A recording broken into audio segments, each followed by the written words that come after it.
Dear church, let's talk about preacher burnout, part 2.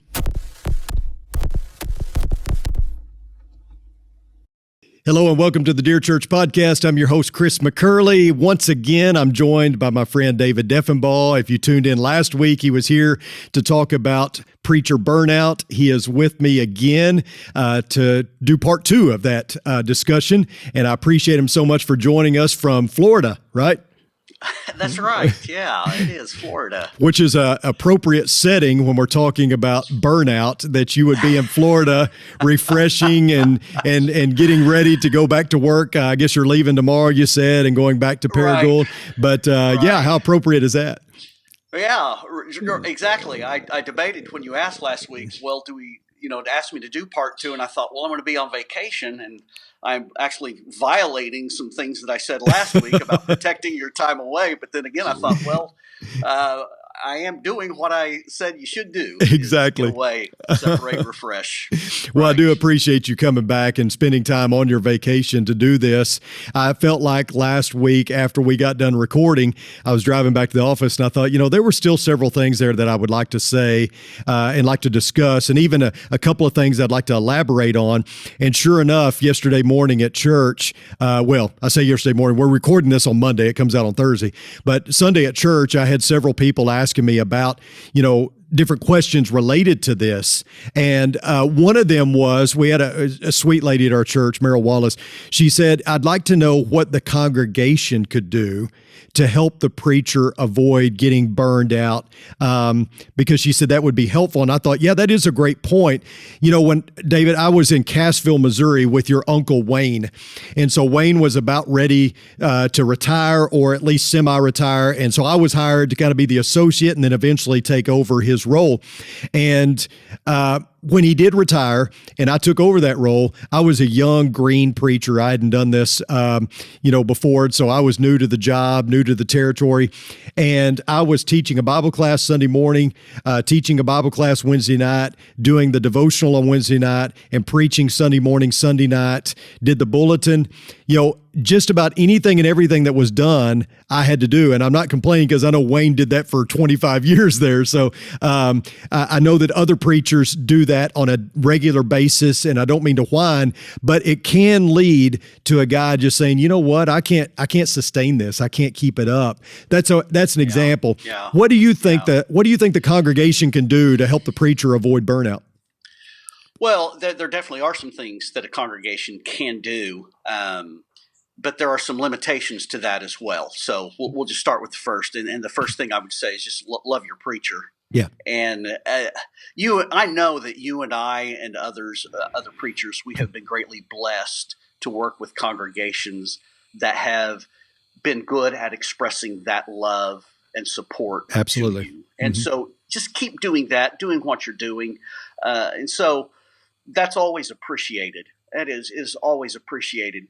So often the sense of burnout is coming from other sources than just the congregation at large. Now, true. It can very well be true that there are just these expectations that a congregation can have of its preacher that are just totally unrealistic. You come in, and I know that most preachers are working in situations in which they're the only show in town. That is, they are the preacher. They're also the church secretary. Yeah. Many instances, they're also the janitor. They're the congregational taxi service. They're everything. Everybody is looking to that preacher to fulfill all of these roles and responsibilities, and it just is not realistic. And so I would hope that congregations can be encouraged to recognize that and to respect the time off that a preacher does need. Yeah. And so like you said, you've made some people mad in protecting the boundaries of your Saturday. Mm-hmm. And so, don't get offended by that. Yeah. This is important. So for the most part, in my experiences, the church has been good about providing the support and encouragement I think back in the situation that turned south for me. Yeah. A lot of innocent victims in that. Probably the vast majority of members of the congregation were unaware of what was going on. Yeah. They didn't have yeah. a clue. Right. They didn't have a clue. And which may be a good that's thing. The way well, it is. It is. That's how it should be. Right. You don't go out there and air the dirty laundry in public or before the congregation. So that's as it should be. So in so many respects, it's just keep doing what you're doing. Yeah. I mean, just be aware, and that can be very helpful. Yeah, that was my experience at Cassville. After a little while, one of our elders, Stan Kelly, in an elders meeting said, we can take and share that responsibility for like the Wednesday night devotional. And, and so they did that. And one of our members there took over doing the bulletin and doing some secretarial work. In other words, the people dug in and decided, you know what, we need to kind of divide up the responsibilities here. And that was a huge help. And kudos to them for recognizing that. I mean, I say it all the time, how great a church Cassville was and is. And kudos to them for recognizing that and the eldership for recognizing that. But it's funny because, sometimes I'll see online, job descriptions for a church that's looking for a preacher. And that job description will be like, a page long. And I read through it just out of interest and curiosity. I'll read through it and I'm like, when I get done, I'm like, okay, so what's everybody else doing? What's the elders doing? What do y'all have deacons? I mean, what are your members doing? It's like the preacher is the sole evangelist. All he does, I mean, he's the only one that does Bible studies. He's the only one that does anything in the congregation. And you're thinking, well, I mean, that's not right. But you see that so often, and that's only going to lead to you not being able to keep a preacher. Exactly. Yeah, you can do that little exercise. You can go to sites that publicize ministry opportunities, ministry jobs that are available, and just read through some of the descriptions there. And you look at some of those, just what you were talking about, and you think, man, avoid that place like the plague.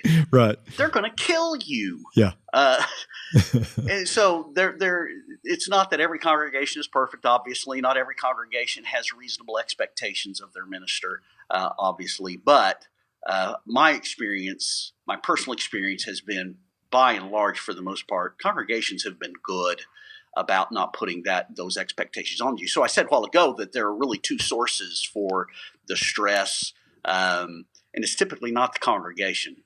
Yeah. A lot of times it can come, though, from leadership. But then most of the time, I think it comes internally. It comes from within us. That preachers are the ones who need to do the adjusting. I agree. To really address that issue. I agree, and I think that this can all apply to elderships too. I think a lot of times elders get a bad rap because the buck stops with them, and people think they should be doing something that they're not, or doing this instead of that. Yeah. And a lot of times I see elders having to, pet the billy goats rather than leading the sheep, because you can have one or two billy goats that can kind of ruin the experience for everybody. And, so I would say that too, is that, if as church members, making sure you're not putting undue stress or giving preachers or elders extra things that take away from what their primary responsibility is. Don't be a dump truck, and I think that's important too, is understanding, what the role and responsibility is, and kind of leaving it at that and helping them to respect their boundaries, because I see it all too often, preachers and elders having to deal with issues that are just really nonsensical, illogical, or things that they shouldn't have to be dealing with, that's taking away from their normal work and what they should be doing. Yeah. Yes. Very, very true. Very true. Chris, I think about this scenario, and I know you've seen it, I've seen it, other ministers have seen it, is that a preacher is on family vacation.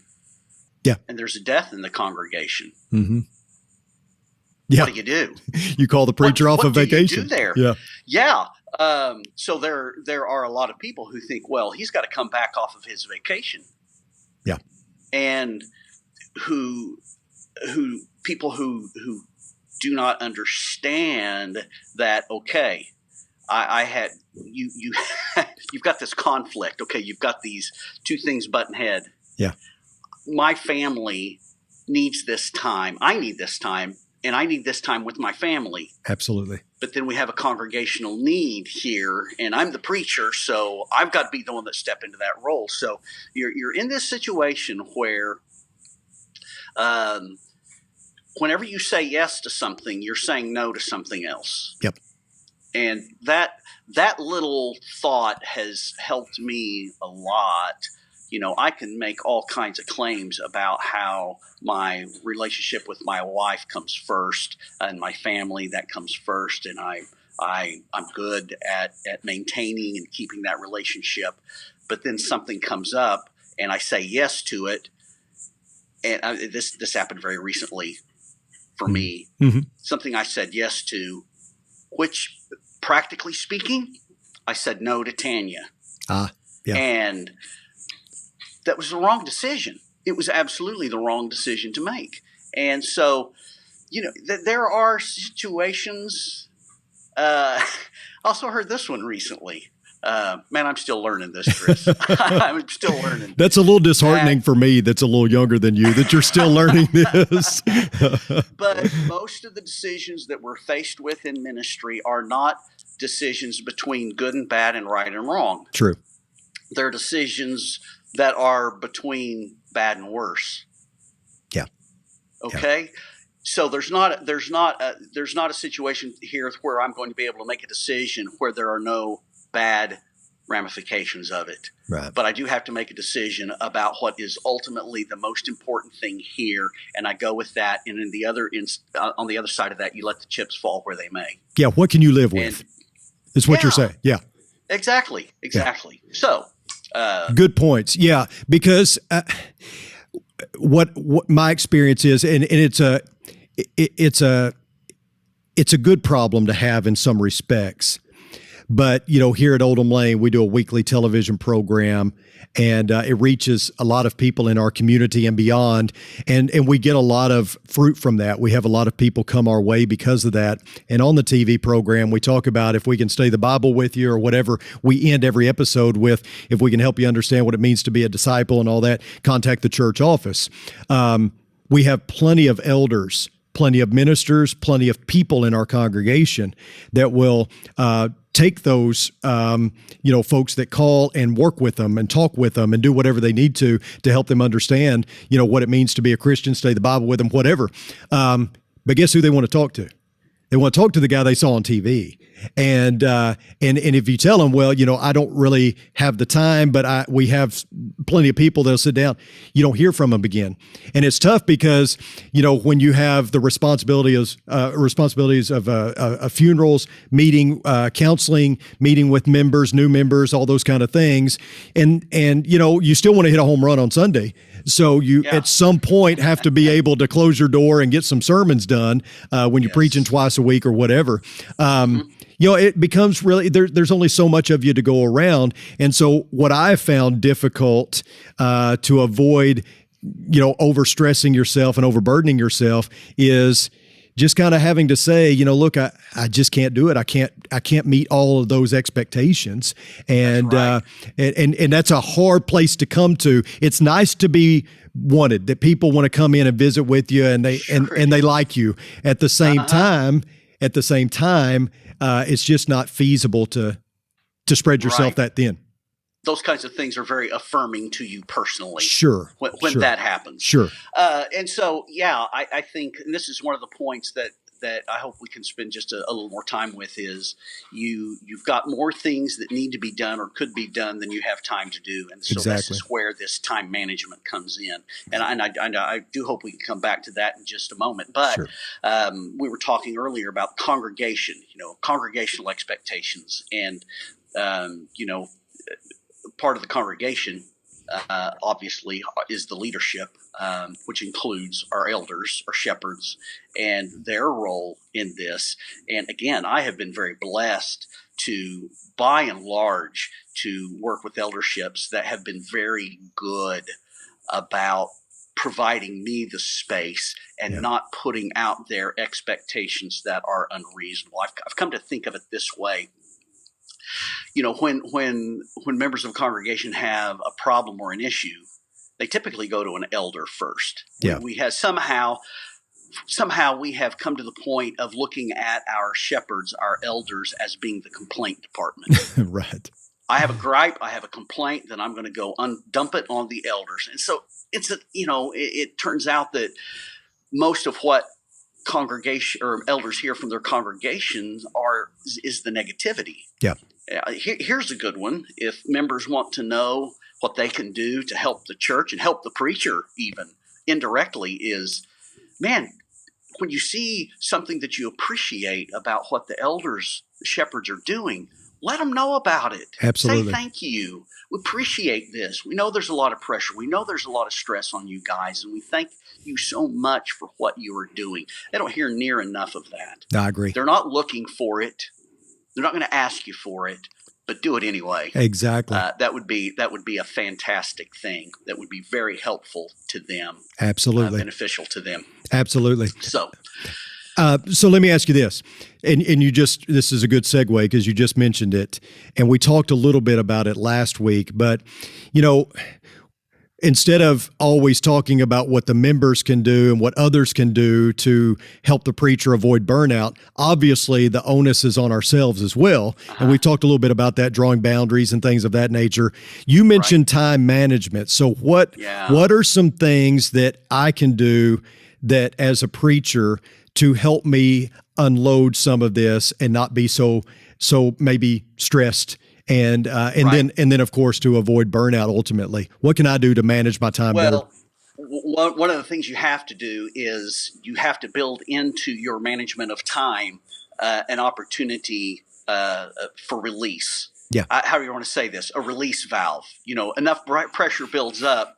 Yeah. You hit a release valve and let some of that be expended in some way. Last week I mentioned the concept of separation. Yeah. Find a way and a means that you can separate yourself emotionally and mentally from what you're doing, even if it's for a short period of time. You can have a hobby. You can have something that you can engage your mind in that will allow you to do that and separate yourself from everything else. Yeah. And that can be a really big challenge. I didn't realize how big a challenge that could be until having gone through the things that I did go through. And I found myself in this state of perpetual anxiety. Sure. And not just a little bit.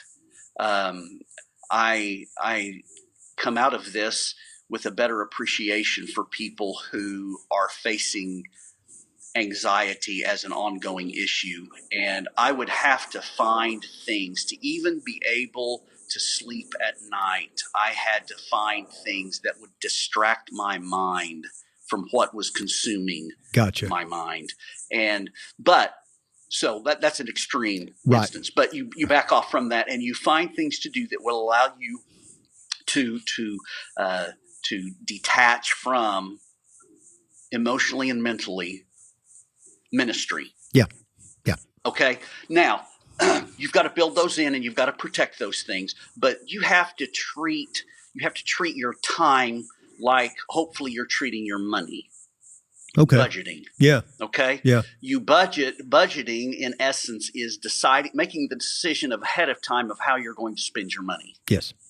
Right? Yes. Okay, so you're going to do the same thing with your time. We all have exactly the same amount of time. We don't have the same amount of money, but we do have the same amount of time, every bit of it. Right. And so decide how you're going to spend that time ahead of time and guard that, protect that. Now, we all know that in ministry, there are wild cards that are played that trump your schedule and your budgeting of your time. There are things that just come up that demand your attention right now.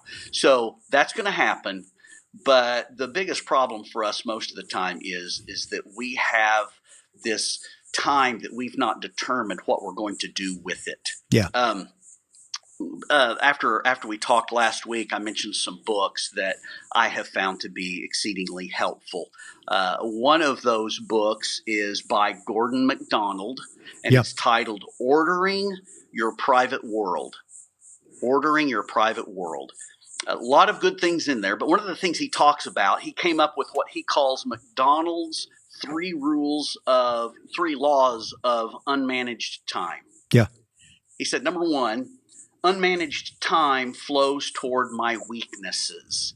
That is, where there are areas where I don't have a great deal of competence, that seems to consume a lot more of my available time than it really should. Number Right. two, unmanaged time comes under the influence of dominant people in my world.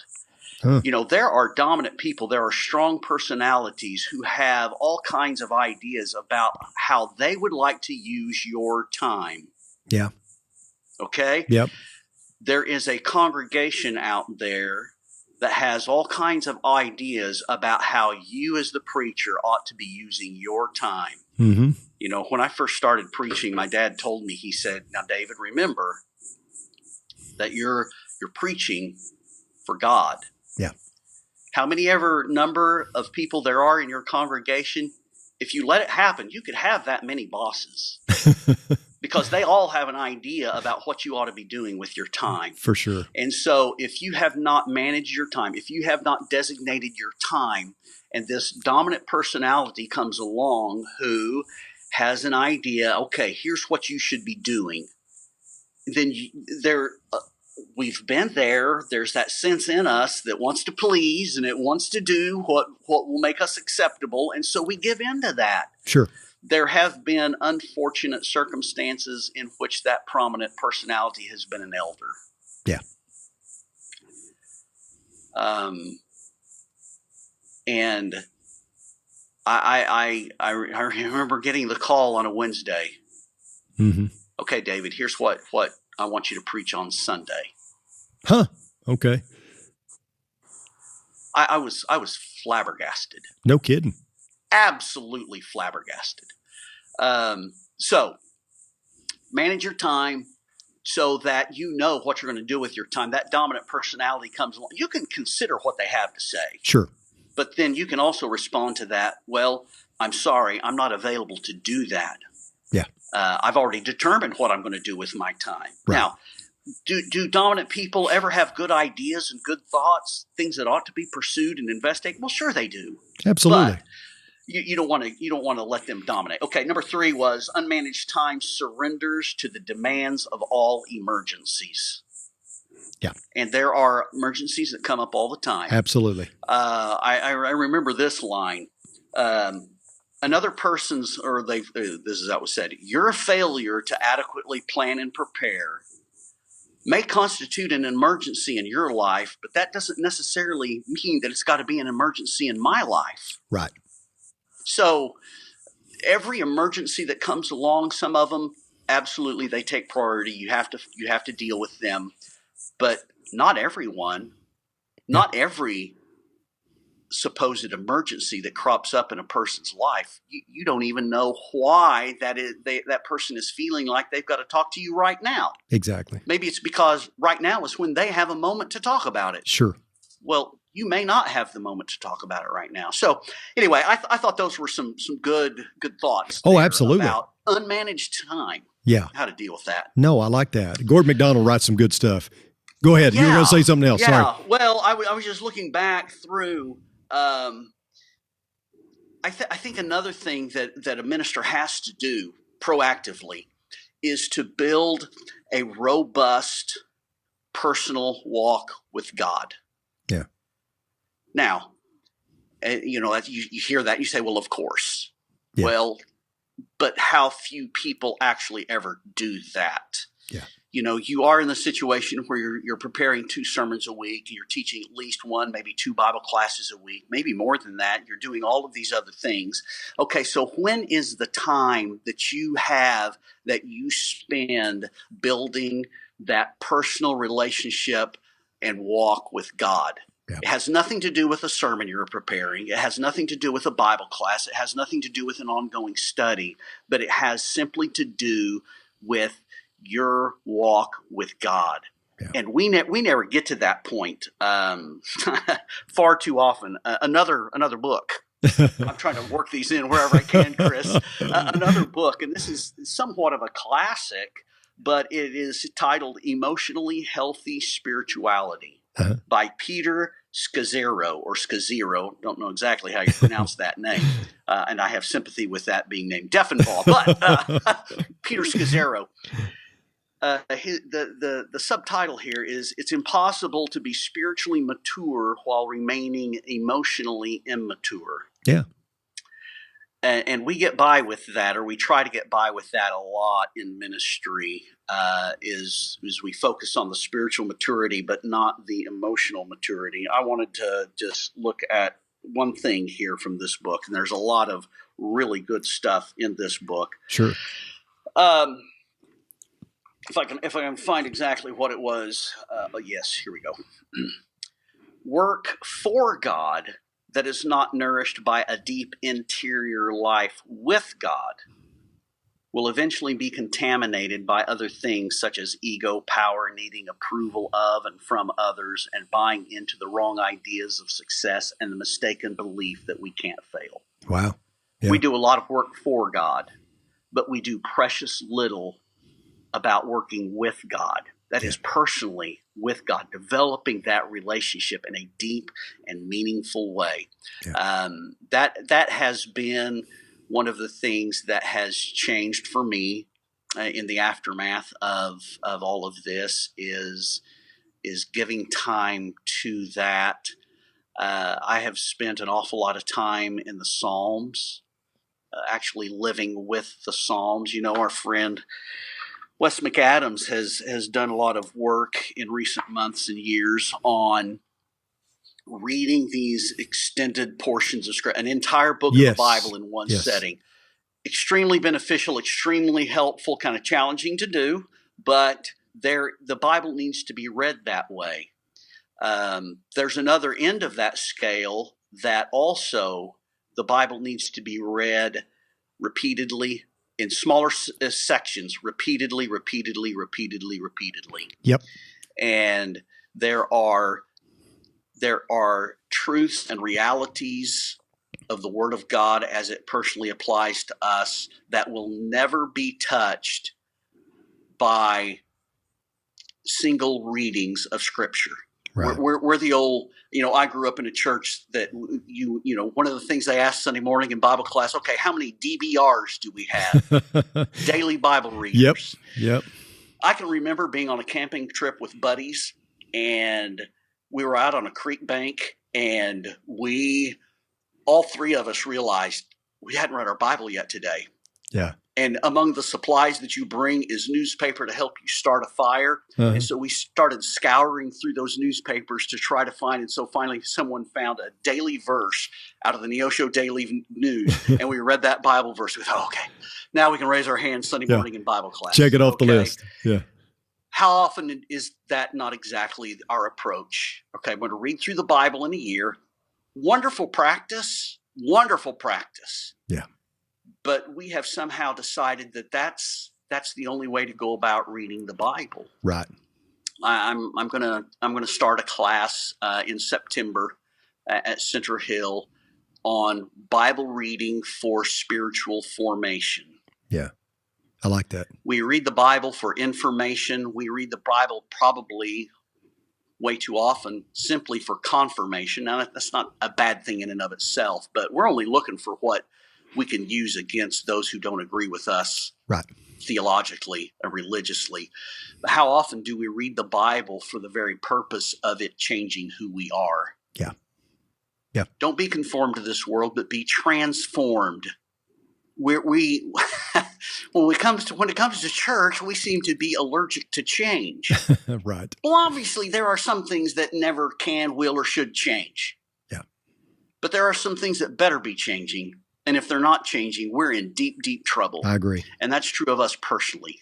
Yes. A quote from Muhammad Ali. He said, if you're the same person at 50 that you were at 30, then you've just wasted 20 years of your life. Absolutely. Great quote. And if we are the same person spiritually today that we were last year at this time, spiritually, we've wasted the last year of our life. So it is a matter of reading and rereading and rereading and rereading Scripture. Yeah. I like listening to Tim Keller. Yeah, me too. He has some very good things to say. I'll just say that. I remember him telling about an experience he had at a Bible camp as a teenager, and it was transformational for him. Yeah. The person who was leading this Bible study had the group read a verse, and then now read that passage again, and now read it again. Now, after every time you read it, you were supposed to write down your observations based on that current reading. Sure. Well, they did that for a while, and then they broke up and said, okay, your job is to read this passage of Scripture. I don't remember what the number was, Chris, but it was something like 50 times. Yeah. And every time, write down your observations and your thoughts. And so they went through that exercise, and then they come back together, and they said, okay, now what from all of your observations was the most impactful to you? And he said, I did that, and there was one that obviously stood far above all the rest that was the most impactful to me. And then they said, okay, in which reading did you make that observation? And for him, he said it was something like the 17th or, he had read it many times before that thought ever came to his mind. So you read a passage, okay, you read through the Bible every year. That means you're probably going to read this passage one time every 365 days. Right. There may be some other times of the year, but are you really going to get from that text what all is there? Well, no, you are not. Right. So this all goes back to this point of one of the most important things as preachers we can do in managing our time is to build into that time this very strongly protected time of developing my work, my walk, and my relationship with God. I am continually being transformed by His Word. Sure. There's a passage in 1 Thessalonians chapter 2, verse 13, where Paul commends the Thessalonians for having received the Word for what it was, the Word of God, not the Word of men. And that's a great passage, but that's not where that passage ends. Right. Because the end of the passage talks about how that Word is at work in those who believe. Yeah. It's at work within us. We leave it outside of us as a point for argumentation, as evidence for a theological point that we want to make. And it's a great passage, and it's so important for our faith because of all of those things. But when does that actually get into the inside us and is working in us? That's a whole different thing. Absolutely. And I know personally, I just didn't do that. Yeah. But I'm doing it now. Good. Or trying to do it now. It's not too late that then. Way. Yeah. Yeah. Not too late.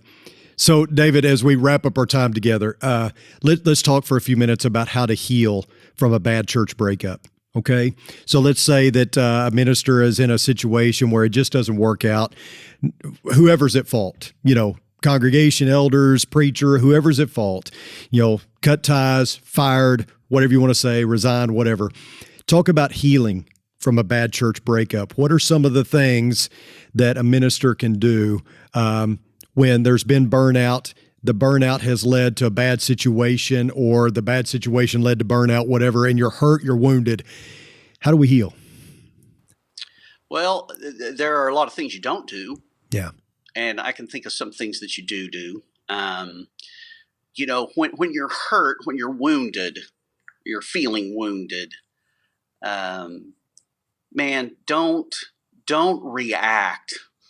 I would almost say don't even act in that situation because you're acting out of woundedness. Right.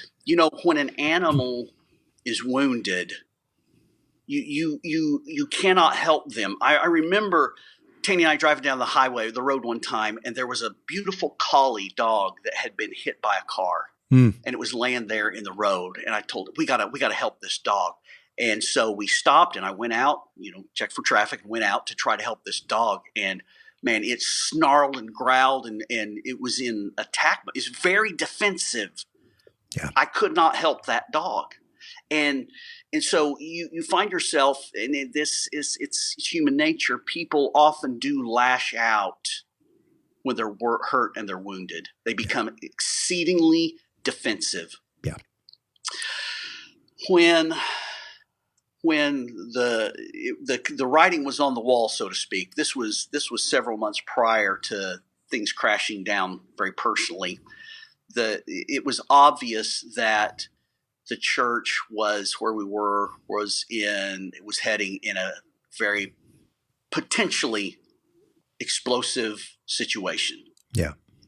And so sought out the counsel of people who knew not only the church, but they knew me personally. And my question, okay, what can we do to try to help divert this? And one of the things that struck me the hardest from a man that you and I both know, a dearly beloved man, he said, David, just make sure you're not a part of the problem. Yeah. Look at yourself. Again, I think, Chris, sometimes the best advice is the advice that cuts closest to the bone. Yeah, probably so. That you want to reject. You say, no, I don't even want to think about that. Yeah. But coming out of a situation, a bad church breakup, as we've described it here, is make yourself take the time to look at that whole scenario and analyze and say, okay, where did I mess up? Yeah. What did I do wrong here? Where could I have done something differently that may not have changed the ultimate outcome, but would have been better doing than what I did do? We all like to think we're faultless. I mean, we won't say that, but you look at a situation and everybody else is to blame. We lay the blame at everybody else's feet rather than our own. Yeah. Man, if you don't use this for a growing experience, then you've blown it. You really have blown it on several levels. Yeah. So one of the things you want to do is go through that process, and it's probably going to take you a while. It's probably going to take you a good length of time to process all of that in your mind and to do so objectively. And I think the more distance in time away from that you can do that, then the better off you're going to be, or the better you're going to be at being objective and looking at that situation. So go through that exercise. Definitely go through that exercise. How shall I say this? This isn't the way I want to say it, but this is the only word coming to mind. Isolate yourself from that circumstance or that situation. Okay.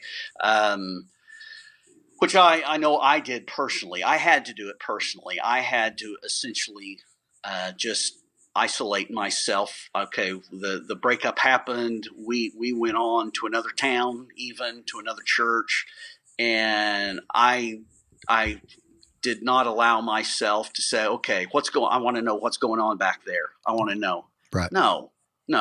I know a fella who cannot seem to do that. He has stayed in a continual state of agitation and irritation because he keeps going back and picking at the wound, so to speak. Right.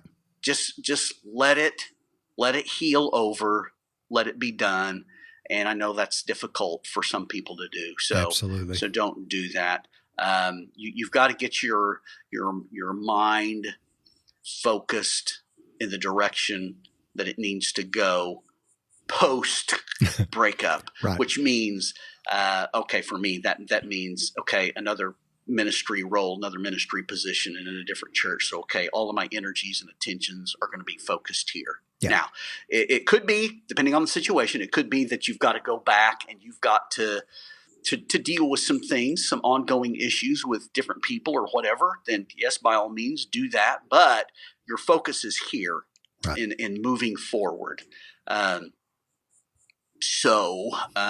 think those are are my best thoughts or suggestions there. I think that's really good. And I think you really done it in a good way. I don't know that there's a tried and true method, but I think the way that you have done it, take a step back, get out of the pulpit, stay in ministry, but get out of the pulpit for a little while, take a step back, just kind of process everything, think about, like you said, objectively what I could have done differently, learn from it, and then move forward and channel all of your energies in what you're doing now and looking ahead instead of always focusing on what is in the past. I think it's a really good way to do things. And we do want to tell our folks that are watching, if you're a preacher or an elder and you want to know more about the discussion, maybe some details that we just kind of passed over that you'd like to know more about, contact me. I'll make sure that David gets the information and we can, respond to any questions or maybe further comment that you'd like from us. David, you have a lot of wisdom, but also you have some experience in this area that, you said it last week.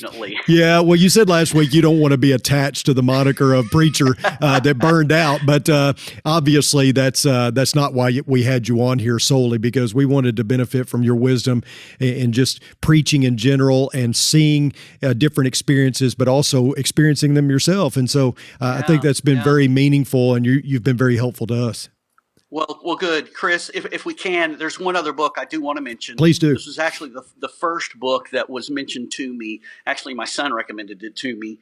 That of the three that I've mentioned, this one probably has been the most impactful in working through all of this mess. And the title is The Imperfect Pastor. Yeah. Okay. Yeah. So some of us will have to get past the title, but get past the title. This is good information. Zach Eswine is the author of that book. Yes. And more preachers need to hear the message of this book. Yeah.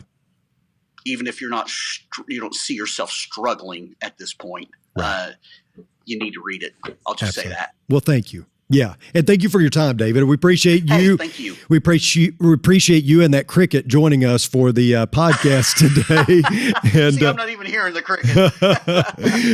and hopefully you have a great rest of the vacation. And thank you. And just thank you so much. And I love you and I appreciate what you're doing.